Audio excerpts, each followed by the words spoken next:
Salut Eddy, comment tu vas? Ah bien et toi, Nico? Ouais, ça va bien, super. C'est cool, ça fait plaisir de voir où t'en es aujourd'hui. Alors, justement, on va pas faire toute la présentation parce que tu as quand même déjà un petit parcours, mais on a joué ensemble, je te connais bien. Pour les personnes qui te connaissent pas, tu as commencé le basket à quel âge et dans quel club? J'ai commencé le basket vers mes 6, 7 ans. J'ai commencé à Rungis. J'ai commencé à jouer avec mon grand frère. J'étais surclassé avec lui. Je jouais dans son équipe et c'était notre père qui nous coachait. Au bout de combien d'années tu as été repéré par le Pôle Espoir? Dans le pôle espoir, c'était 3 années. J'ai joué à Rungis, puis à Arpajon. Après ça, j'ai joué à Reims-Orangis, à Ris-Orangis. Et par la suite, j'ai intégré le pôle espoir. Ça marche. Et du coup, aujourd'hui, tu joues pour l'Université d'Arkansas, pardon, pour ceux qui savent pas. Est-ce que c'est l'université qui a pris contact avec toi ou est-ce que c'est l'inverse? Alors, c'est l'université qui m'a contacté. C'était ma première année, ma première année à Oak Hill. Quand j'étais un junior, vers la fin de l'année, tu as le coach qui commençait à me contacter par texte. Il me disait qu'il était intéressé par mon profil.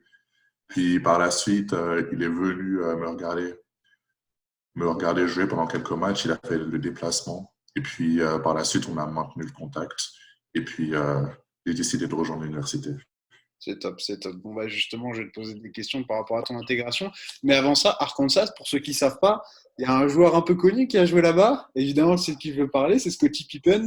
Est-ce qu'on Yeah. t'en parle souvent et est-ce que l'université met ça en valeur? À l'université met ça en valeur. Oui, on a affiché son nom dans le stade. On sait qu'il est passé par là, c'était incroyable. Je crois même que c'est l'un des seuls joueurs de notre fac qui s'est fait drafter d'ici. Mais sinon, c'est vraiment super qu'il soit passé par là. C'est une sacrée icône, c'est un truc de fou quand même. Et comment ça se passe à Arkansas, la vie là-bas, ton intégration dans l'équipe, ça s'est passé comment? Alors tout de suite, ça s'est bien passé, hein. Depuis le premier jour que j'ai fait mes visites à l'université, les joueurs ils ont été accueillants. J'ai senti qu'il y avait une bonne dynamique entre eux, c'est-à-dire que tous les joueurs s'entendaient bien avec eux. Donc mon intégration, ça s'est vraiment bien passé. Je m'entends super bien avec tous les joueurs. Et sinon, tu m'as demandé comment la vie se passe ici. J'ai une routine, hein. Moi, j'aime bien avoir ma routine. Le matin, on se lève, on va s'entraîner vers 8 heures du matin. On fait l'entraînement collectif, puis après, on fait la musculation. Une fois qu'on a fini ça, on va en cours. Les cours, c'est d'environ de 11 heures jusqu'à 14 heures. Et puis après, quand tu as fini ça, tu as la journée pour toi. Tu as l'occasion de retourner au gymnase, prendre des shoots par toi-même, de faire du extra work. Et généralement, c'est comme ça que ça se passe, mes journées. C'est cool, t'as un programme assez libre quand même, c'est bien pour pouvoir t'entraîner même tout seul l'après-midi, c'est sympa.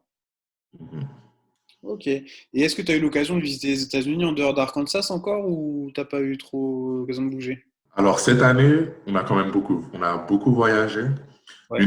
L'une des destinations, on est parti à Washington, D.C. On a pu faire une visite de la ville, on a vu les monuments et tout ça, ça c'était pas mal. Et sinon, avec l'université, on voyage quand même beaucoup. On va dans plusieurs villes, mais quand on fait nos déplacements, on visite pas la ville. On est vraiment là juste pour jouer au basket.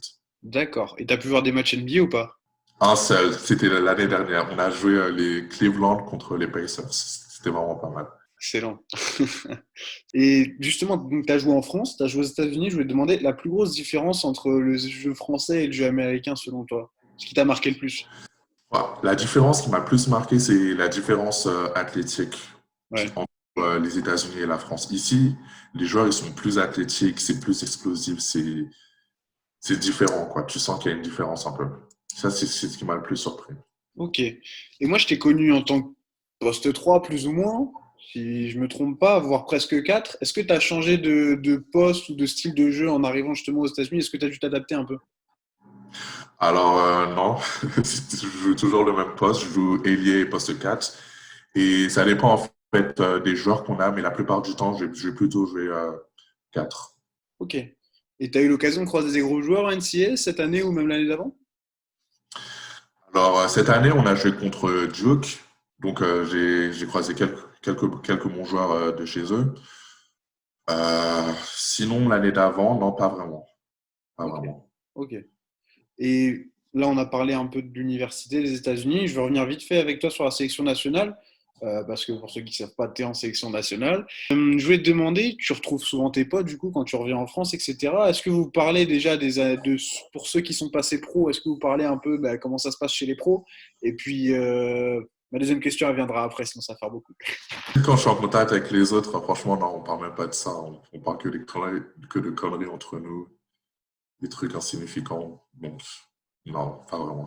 D'accord, ok. Et est-ce que jouer, justement, quand tu parles avec tes potes qui sont passés pro en France, pour la plupart, en tout cas ceux qui jouent en équipe de France, est-ce que revenir en France, pour toi, c'est une possibilité ou non? C'est pas au programme. Ah, bien sûr, bien sûr. Ouais, Ouais. d'accord. Et tu as eu l'occasion de jouer contre des Français cette saison? Euh, Cette saison, non. Mais il me semble que l'année dernière, quand j'avais joué contre New Mexico et puis contre une autre équipe, j'avais joué contre deux Français qui étaient passés au club d'Orléans. J'ai oublié leur prénom. D'accord. Mais ouais. Sinon, à part eux, non. Ok, ok, ok, c'est cool. Et pour le style de jeu, est-ce que tu as un modèle dans le jeu, un mec que tu t'es toujours inspiré depuis que tu es petit ou même aujourd'hui où tu regardes encore des vidéos? Non, pas vraiment. J'ai pas de modèle pour ça, mais j'ai un joueur que je kiffe particulièrement, c'est Van Fournier. J'aime bien son style de jeu. D'accord, ok, cool, très cool. Pour la deuxième partie de l'interview, c'est un truc qu'on n'a pas encore fait, mais je me suis dit ça allait être sympa de faire ça, surtout que je te connais, donc c'est un peu plus facile. Je vais te donner deux possibilités. Tu choisis Ouais. entre une des deux, la première qui te vient, et pas le droit de botter en touche. Ok? Ok. Ok, alors, simple, Nike ou Adidas? Nike. LeBron ou Jordan? Jordan. Pepsi ou Coca? Coca. France ou États-Unis? France. On reste français, hein. Lakers ou Celtics? Celtics. Usro ou Bears? USRO. Tu connais? Tacos ou sushi? Tacos. Tacos. Rap français ou rap US? Rap US. Workout ou Netflix? Netflix. J'ai envoyé la vidéo à ton coach. Draft NBA ou équipe de France A? Équipe de France, hein. Anglais ou français? Français. Arkansas ou Île-de-France? Île-de-France. Ah, quand même. Tony Parker ou Kobe? Tipeee, bien sûr. Tipeee. Ah. Et pour finir, JO avec l'équipe de France ou titre NBA? Ça là, elle est hardcore. Je vais dire titre NBA. Ah, quand même, c'est bien. T'as été chauvin jusqu'au bout, donc t'as le droit quand même. Ok, bah c'est nickel. Bah écoute, ça me fait plaisir en tout cas d'avoir de tes nouvelles. Et puis bah, moi, pour les questions, j'en ai fait le tour. J'espère que ça va bien se passer pour toi la saison à venir. Avec le confinement, c'est un peu galère. C'est galère, mais bon, on va survivre et puis ça va bien se passer, hein, j'espère. Bon, c'est cool. Bah écoute, merci Edgy, et puis bonne journée, hein. Bonne journée, Nico.